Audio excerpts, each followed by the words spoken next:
Good afternoon, folks. David Klose of Barbecue Pits by Klose in Houston, Texas.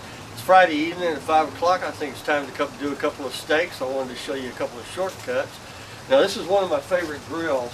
I've had hundreds of grills through the years. This is a 2-foot by 4-foot grill, and we made the meat rack out of stainless 1/2-inch round bar for good grill marks, and it's forever. But this is by far the easiest pit to use I've ever seen, and I've had enough of them to know. So you get your little fire started, which I've already started. You do that by getting your blowtorch. It's a rosebud that you can buy at Academy, Costco, anywhere, and you just fire it up a little bit. And you hit your charcoal in here for about 3 minutes.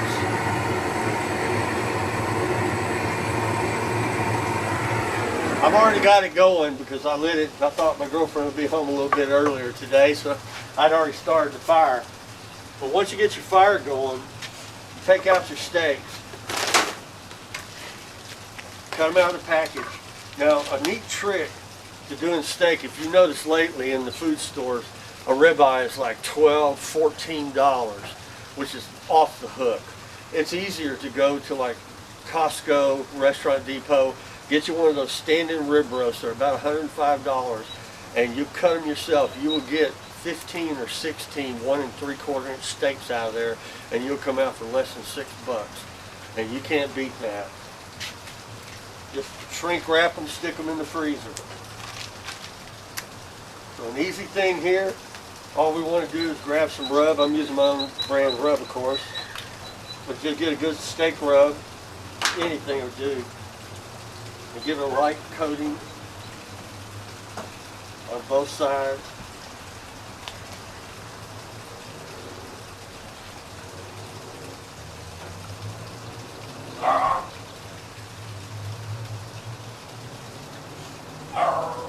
Now, I would be wearing food gloves if it wasn't for me and my girlfriend, so I don't want to hear it, all right? When we cater, we actually wear food gloves all the time. To get these steaks set up, I'm going to just add a stick of hickory on this just to give it a little bit of smoke, but a charcoal fire works just as good.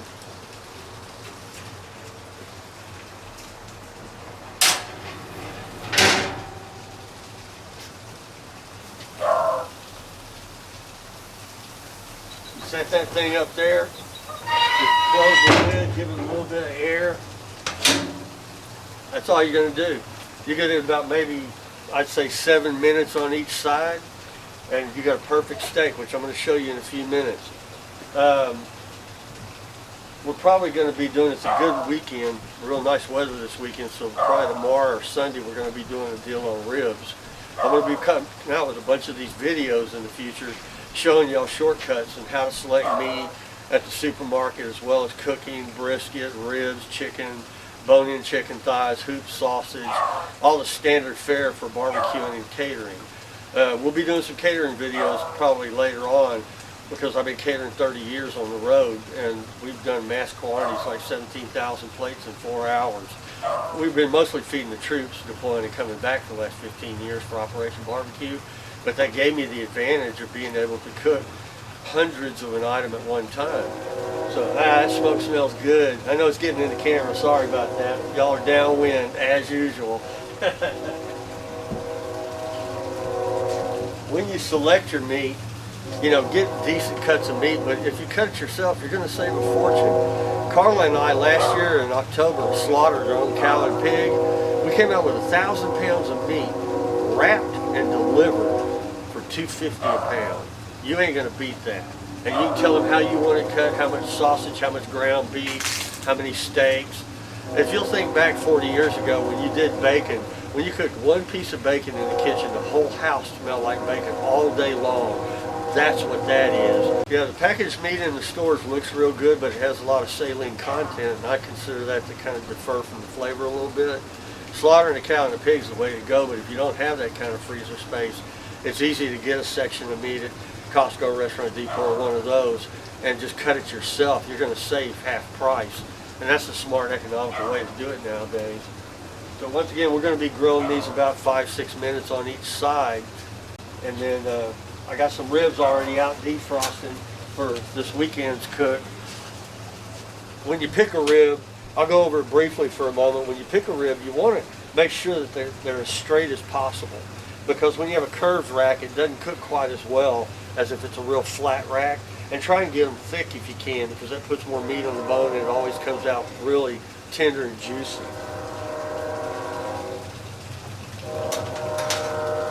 Really doesn't take many utensils. You know, you need a bag of charcoal, a smoker or a grill, a knife and a fork, a towel, and paper towels, and that's about it. It really doesn't take much to grill a great steak. I've been doing it for 30 years, and they're really coming along. I'm paying simple tips, and it comes out perfect every time.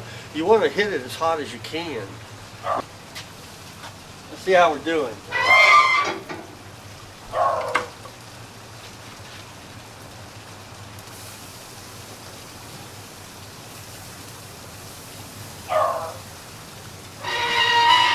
That's what I like about those stainless round bar meat racks, is nothing sticks to them. So you get a good grill mark, it doesn't stick to it, you come out with a quality product at the end also. On the steaks, you can use almost anything, salt and pepper. Just, you know, we make rubs for beef, chicken, and poultry, and they come in gift packs also. When it comes to wood selection, if you're doing wood chips or wood chunks, basically you can go to any of the loggers, wood cutters, and get bagged wood. And the simplest test of wood that I've ever found is stick some on the fire and then smell it. If it smells sweet, that's what the food's going to taste like. If it smells bitter, that's what the food's going to taste like. That's the surest test of wood. It's about a year to 2 years old being cut and cured. That's the perfect wood.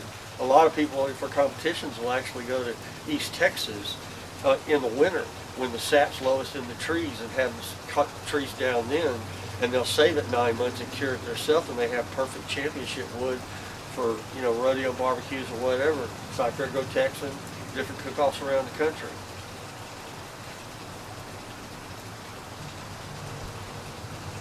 And if you're local, if you get a chance to come by the factory, we'll walk you through and really have some time to discuss all the parameters of cooking, grilling, smoking, meat selection, wood selection, and all the simple tricks that turn out a quality product. You're going to find as you go along. I was started catering about 30 years ago, and I found out really quickly that I would much rather cook 200 briskets than one. You're just repeating the process.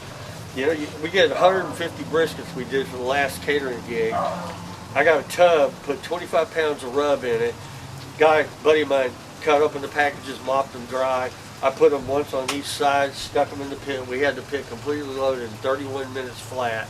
We cooked it an hour to pound at 250 degrees, and those were some of the best briskets I ever had in my life. And that was really simple, salt and pepper.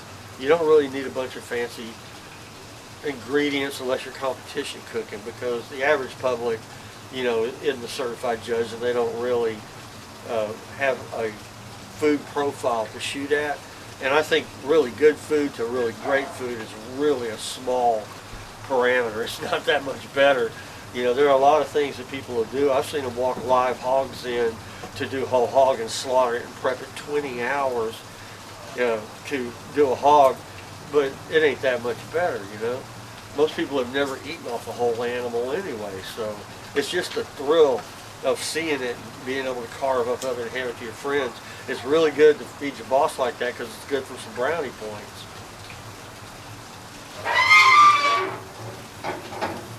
That smoke's working now.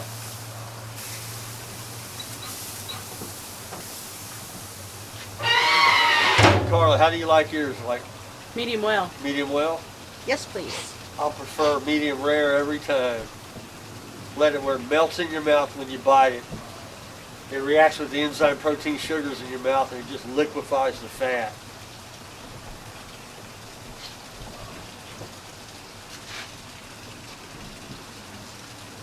Now we do have a little man cave goodie bag here, which is a really good cigar.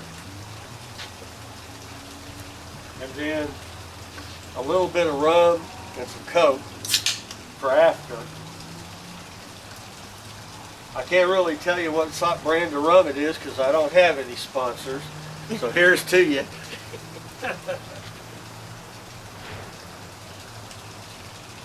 Oh, that needs some barbecue. I'm just kidding.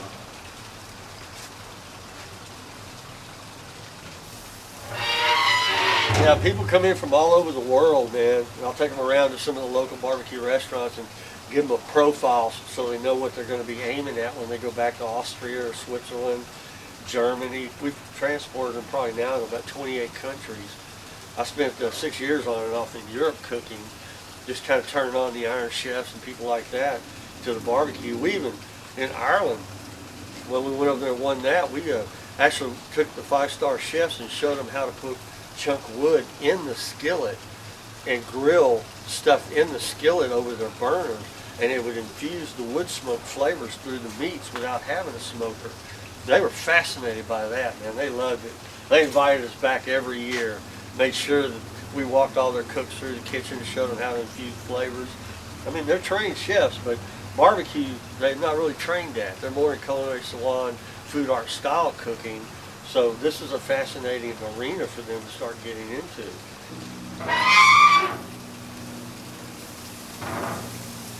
So you can see how that steak's starting to sweat on the outside. It's starting to sweat the enzyme sugars and proteins to the outside. So that shows that it's tenderizing and marbling. The fat's breaking down and marbling the meat, and it's breaking down and making it tender inside.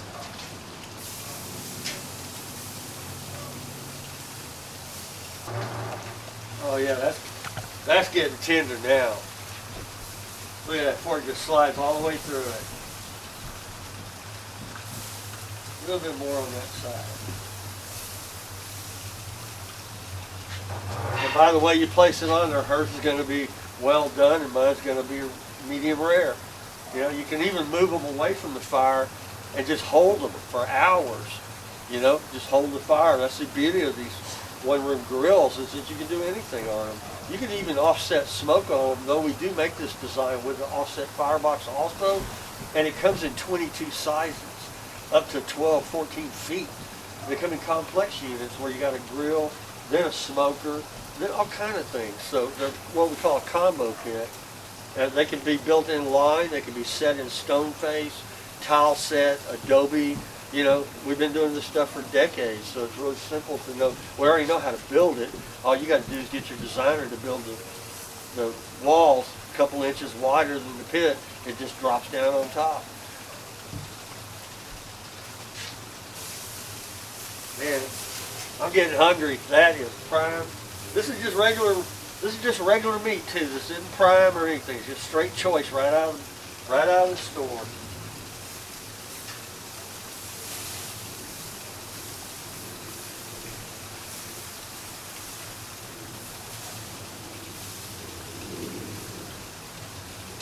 I'm not sure which one I want more, the steak or the drink. It's really a tough choice when you get to thinking about it. It's going to be a relaxing weekend. We're supposed to have 85-degree beautiful weather all weekend. I think we're about done here. All right, here we go. Let's see how this one came out. See?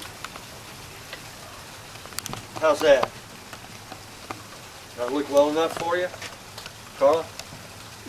Yeah, it looks good. Man, that smells good. I can't find you on the camera. All right, guys, so that's probably closing out for the couple of steaks. I'm going to get hungry and eat them before they get cold and have a drink and a smoke. But y'all check in again on YouTube in a few days, and we're going to have our rib video up. Then we're going to start doing brisket, fire tending, wood selection, meat selection, and then we go into catering and advanced catering, because people have been asking me about that for decades. I spent 40 years on the road catering, so there is a lot of stuff I can show y'all that will save you $100,000. I kid you not. How to pick fares, line building, crowd control, how to get labor. It's just really simple stuff. When I tell you about it, you're going to go, God, he was right. You know? So y'all stay tuned, and I'll see you on the next one.